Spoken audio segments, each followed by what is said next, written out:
Fala, torcida vascaína, Eduardo Maiolo, canal Vascaíno Norte e Sul, falando aqui da cidade de Paracambi, estado da região sul do Rio de Janeiro. Olha, estádio, hein?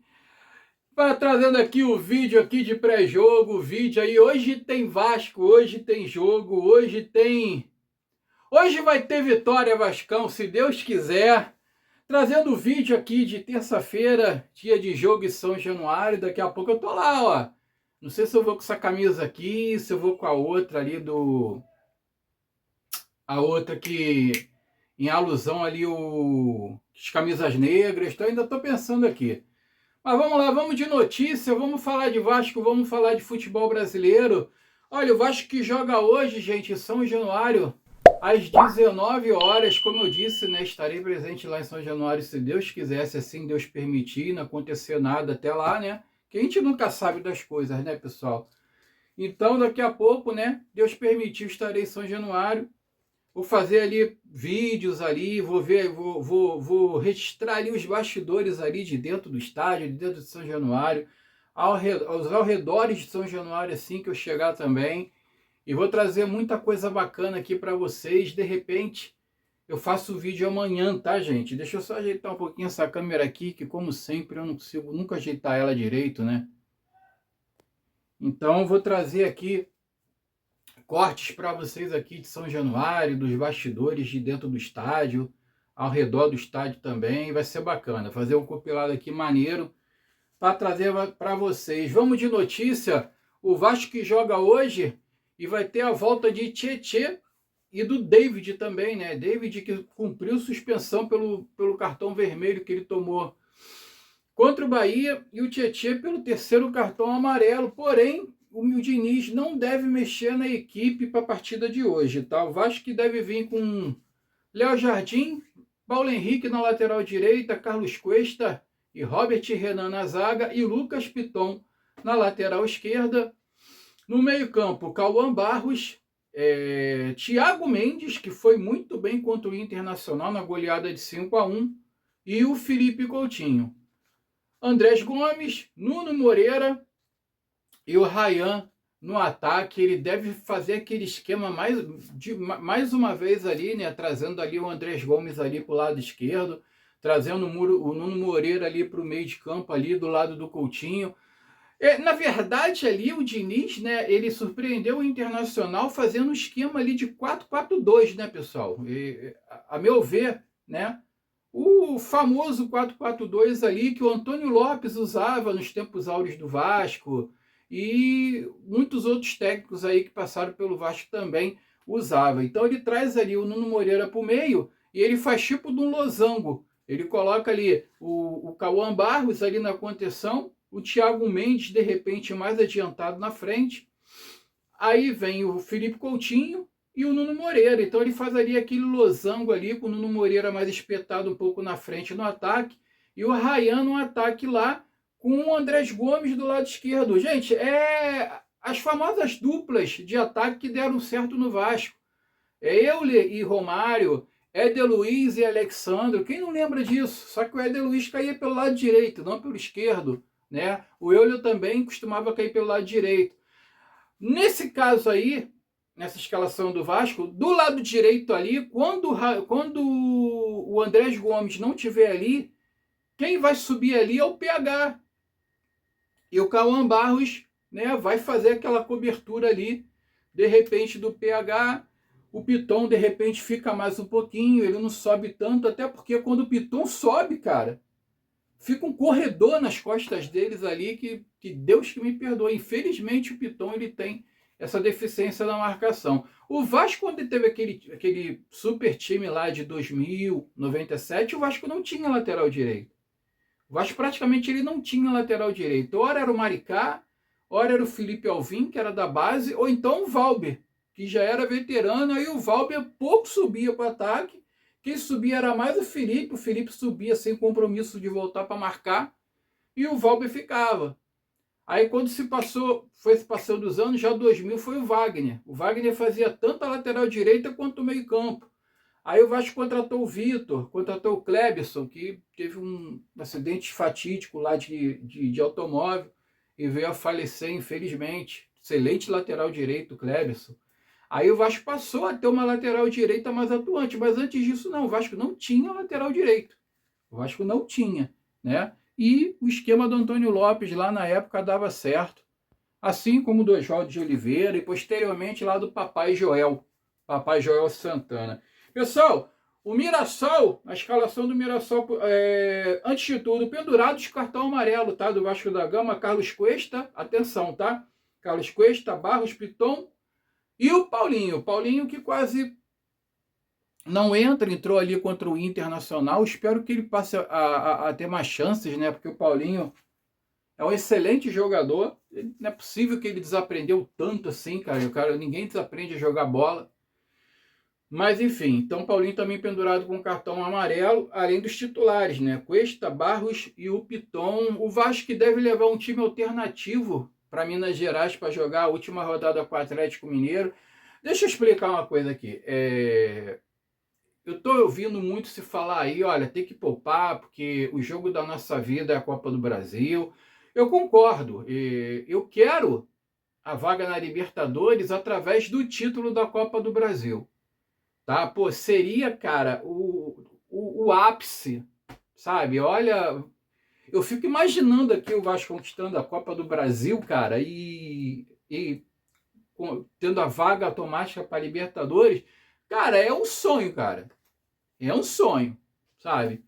É um sonho possível, né? Então, eu já fico imaginando aqui como seria a comemoração. Cara, o Brasil não está preparado, não. Se vocês viram aquela comemoração toda lá do Urubu por causa da conquista da Libertadores, vocês vão ver o que é comemoração do Vasco ganhar um títulozinho de expressão e nem de tanta importância como tem uma Libertadores. Vocês vão ver o que é, tá? Que a torcida do Vasco é sinistra. Então, cara, é um sonho, sabe? É um sonho bem possível. E eu fico imaginando aqui. Mas, porém, todavia, eu acho que tem que se ter um esforço também, apesar que o Vasco vai jogar em Minas, vai jogar no campo sintético. A possibilidade de contusão é grande dos jogadores. Eu pouparia, sim, eu até mudo um pouco de ideia, não levar todo mundo, pouparia pelo menos ali o Felipe Coutinho, o Nuno Moreira, que não aguenta muita pauleira assim, nos jogos, né? O Nuno Moreira sempre sai no segundo tempo.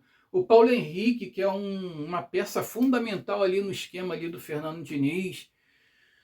Talvez eu preservaria o Ryan, ou talvez não, porque Ryan é novo, cara. Ryan consegue, sabe, suportar legal a carga e tal, mas eu pouparia algumas peças chaves, né? PH, Felipe Coutinho, Nuno Moreira.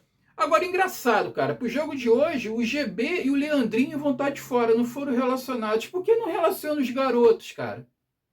É o que eu falo para você. Vai para Minas Gerais, vai botar time misto, quer poupar? Beleza. Então, pô, leva os garotos da base, pelo menos. Entendeu? O Diniz não dá chance para os garotos da base. Por que o Leandrinho não foi relacionado para o jogo de hoje? Por que o GB não foi relacionado para o jogo de hoje? Sabe? São questões que pairam no ar. Mas assim, lá contra o Atlético Mineiro, e assim, tem que ver a rodada de hoje, né? Tem que ver se a rodada hoje ela vai ajudar. Se a rodada ajudar hoje para o Vasco ali ter chances de ir para a Libertadores via Campeonato Brasileiro, pode sim fazer um esforço lá e levar um time não tão reserva contra o Atlético Mineiro, bota um time mesclado lá, pelo menos para tentar ali conquistar a vitória lá na Arena do Galo, né? Escalação do Mirassol, ó, Walter no gol, Lucas Ramon, João Vitor, Remes e Reinaldo, ou Felipe Jonathan. O Reinaldo, que é dúvida, né, que ele tá com abscesso no calcanhar, né, ele tá com uma contusão no calcanhar. Ele foi pro treino, ele tá sendo avaliado, tá relacionado, porém não sabe se vai jogar. Ou Felipe Jonathan, José Aldo, Danielzinho e Gabriel, Negueba, Nelson, Alelson, desculpa, e Carlos Eduardo. Esse é o time do Mirassol para enfrentar o Vasco da Gama hoje em São Januário. A arbitragem é do Paulo César Zanovelli da Silva. Ai, Jesus, de Minas Gerais. Juiz de fora, esse juiz aí que gosta de dar cartão para todo mundo. Assistente 1, Guilherme Dias Camilo. Assistente 2, Leone Carvalho Rocha. E o VAR, Rafael Trace. Outro. Olha, eu só quero que não prejudique o Vasco. Só isso, por favor. Quarto árbitro, Denis da Silva Ribeiro Serafim. A transmissão é do Sport TV do Premier, com narração do Gustavo Villani, o pai do garoto vascaíno. Comentários de Eric Faria e Felipe Bastos. Eu gostei, apesar do Eric Faria ele ter um pezinho lá no Urubu, que ele já demonstrou algumas vezes, né? De até interferir. Antes do Vai Existir, o Eric Faria já interferia no jogo na beira do campo, mas enfim. Olha, uma formação aqui bem interessante. Ingressos para o jogo de volta da Copa do Brasil vai começar a ser vendido dia 6/12 às 10 horas da manhã. Eu não sei se eu dei essa informação no vídeo anterior, tá? Mas só para passar, o jogo de mano de campo do Flu C lá, a venda geral abre no dia 6/12, o vascaíno que quiser ir ao jogo da volta, eu não tenho certeza se eu vou não. O da ida, se Deus permitir, eu vou, já está comprado. E se Deus assim permitir, eu estarei lá. Olha, a nova camisa da Nike, gente. Está saindo aí uma nova camisa que eu vou botar aqui para vocês. É um modelo ali, não quer dizer que seja assim, né? Que a Nike vai fazer a camisa desse estilo aqui assim. Mas está se especulando alguns preços da nova camisa. E vão ser 3 versões que serão comercializadas. Versão Fan, que vai custar em torno de R$ 199,99. A versão Torcedor Pro, R$ 349,99. E a versão Jogador ADV, que vai sair na faixa de R$ 699,99. É que deve ser aquela versão mais próxima da camisa do jogador de futebol mesmo, né? Que o jogador de futebol usa. A Umbro fazia muito isso, botava a versão torcedor e a versão do jogador. Tinha umas diferençazinhas ali, como uns buraquinhos ali para respiração da pele, esse tipo de coisa aí. Quando ela é mais o estilo ali de jogador, ela costuma ser mais cara realmente. Ó, vai ter que... Torcedor que quiser adquirir uma camisa da Nike aí vai ter que desembolsar uma grana. Pessoal, falando aqui de recuperação judicial do Vasco da Gama, eu trouxe a informação ontem que entraram com um pedido de impugnação em cima da recuperação judicial do Vasco. Porém, eu não tinha analisado ainda direito a notícia, a informação, né? Eu peguei ela bem superficialmente. Aí eu descobri ontem por outros canais de YouTube, principalmente aí do Thiago Fonte, do Vascaíno do Cerrado, que quem entrou com impugnação foi o ex-jogador Wendel. Ó, vê se vocês lembram dele, o Wendel, que foi volante do Vasco nas épocas ali de 2011, 2012. Acho que ele participou ali da campanha do título da Copa do Brasil também. Meio-campo Wendel, insatisfeito, através de seu advogado, foi ele que entrou com impugnação sobre a recuperação judicial do Vasco da Gama, não concordando com aquilo que foi acordado. Eu fiquei aqui uns 10 minutos ontem, né, porque eu não sabia dessa informação detalhadamente. Fiquei aqui conversando com vocês, falando sobre a Sempre Vasco, que é o grupo do Pedrinho, que muitas vezes eles agem dessa forma, que ali tinham 2 pontos ali que eles estão contestando, né? Que é quórum duvidoso, se eu não me engano, e decisões feitas à noite ou de madrugada, decisões duvidosas tomadas de madrugada, e por isso que o advogado aí do ex-jogador Wendel está entrando aí com essa impugnação na RJ do Vasco da Gama. Então eu estava aqui contando aqui das eleições do Vasco de 2020, que foi judicializada justamente pela Sempre Vasco, que é o grupo do Pedrinho, que o Carlos Mussa tinha entrado lá para anular as eleições, que é o modus operandi com que, né, a Sempre Vasco costuma agir. Então, por isso, sem ter muita informação sobre a notícia, né, eu relatei esse fato aqui. Porém, quando eu soube que foi o Wendel que entrou com a impugnação, aí a minha percepção mudou totalmente, aí já, a minha opinião já muda. Então aqui, o Vascaíno do Cerrado, né, o Thiago Fonte, ele trouxe ali o especialista em direito esportivo, Sérgio Maca, né, do canal Maca Vasco, para elucidar esse fato, né? Por que, que o jogador está entrando com essa impugnação, o que está acontecendo na recuperação judicial do Vasco. Pedi até ali o Thiago Fontes ali autorização, né, para colocar o áudio aqui do Sérgio Maca explicando aqui para poder elucidar para vocês todas as dúvidas, né? A pessoa leiga como eu, né, poder entender por que, que o jogador Wendel, através de seu advogado, da sua assessoria jurídica, está entrando aí com a impugnação em cima da recuperação judicial, uma vez que ela teve aprovação de mais de 90%.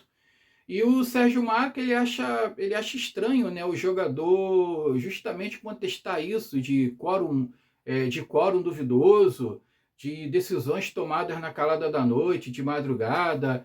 Mas eu vou deixar aí para encerrar o Sérgio Maca falando, se o Thiago Fonte se ele não se opor, né, se ele não achar ruim, peço autorização para ele para colocar aí o áudio do Sérgio Maca, porque o Thiago Fontes, ele tem acesso ao Sérgio Maca, ele é amigo do Sérgio Maca, eu já não tenho esse contato com ele, eu peguei aí do canal aí do Vascaíno do Cerrado para poder colocar aqui para os meus seguidores aqui ficarem mais informados de tudo que está acontecendo sobre a recuperação judicial do Vasco da Gama e esse pedido de impugnação. Eu vou meter meu pé, vou ficar por aqui, estou na correria que eu tenho que sair para ir para o jogo, eu tenho que sair daqui pelo menos umas 3 e pouca da tarde. Fiquem com Deus, daqui a pouco tem Vasco, saudações vascaínas e vitória, Vascão! Salve, Thiago Fonte, vascaíno do Cerrado. Aqui quem fala é o seu colega Sérgio Maca, trazendo para você uma atualização jurídica da recuperação judicial movida pelo Vasco da Gama. O ex-jogador aqui numa apuração junto com o canal Podcast Cruz Maltino, o ex-jogador Wendel, né? Vocês se lembram muito bem desse volante, meio de campo. Não vou entrar aqui no juízo de valor se ele está certo, se está errado. Eu sei que ele está defendendo através de seu advogado os interesses dele, peticionou no processo da recuperação judicial pedindo a impugnação da Assembleia Geral de Credores, e isso pode trazer um certo prejuízo para o Vasco da Gama, ou pelo menos uma demora para você ver a homologação do plano de acordo do Vasco da Gama com seus credores e assim começar a pagar esse plano. Ele alega que na Assembleia Geral de Credores teve algumas equívocos, digamos assim, problemas processuais. Por exemplo, ata oficial não juntada ao processo, quórum questionado no início da Assembleia, edital alterado na madrugada da votação. Isso me chamou bastante atenção, porque você pode ver que são problemas assim formais da própria Assembleia de Credores do Vasco da Gama, né? Aí ele traz um tratamento considerado ilegal a credores trabalhistas, relatos de pressão e coação durante o voto, isso me chama muita atenção, e ele, no final, pede que até o julgamento dessa impugnação que seja suspenso o contrato de empréstimo que o Vasco da Gama fez para o seu fluxo de caixa, venda de atletas e negociações até que tudo seja apurado, ou seja, se o juiz acatar integralmente os pedidos do ex-jogador, pode sim prejudicar muito no dia a dia financeiro do Vasco da Gama. Como é que isso está hoje no processo? O juiz não decidiu, obviamente, ele tem que respeitar um princípio do contraditório, abrir para as partes falarem. Então ele intimou o Vasco da Gama, intimou o administrador judicial, intimou o Ministério Público para falar sobre essa impugnação para lá na frente. Ele decidiu o que pode ser feito. Mas, enfim, um processo de recuperação judicial, até que a gente estava achando, estava tranquilo com uma aprovação do plano de acordo com os seus credores numa Assembleia Geral onde foi majoritariamente quase 90% ali da categoria de credores aprovando esse plano. Hoje a gente encontra aí numa impugnação do Wendel. Vamos aguardar os próximos passos aí do processo judicial. É um fato importante, com certeza vamos apurar agora qual será a manifestação do Vasco. Vai defender, obviamente, a legalidade legalidade de todo o processo e lá na frente ver o que o juiz pode decidir aí, mas infelizmente vai atrasar um pouco essa homologação da proposta de acordos aí promovida aí na Assembleia Geral de Credores aí. É um ato muito importante, obviamente aqui novamente, não estou adentrando se está certo, se está errado, eu sei que o ex-jogador está defendendo seus interesses, são percalços aí, prazos judiciais no processo judicial. Lembrando que no final do ano ainda teremos recesso judiciário, ou seja, isso pode atrasar mais ainda essa expectativa de pagamento aí do Vasco da Gama. Mas a gente vai acompanhar aí muito certo. E eu, desde já, Thiago Fontes, eu agradeço a oportunidade aqui de estar esclarecendo os próximos passos jurídicos aí da recuperação judicial do Vasco da Gama. Muito obrigado a todos. Tchau. Saudações vascaínas.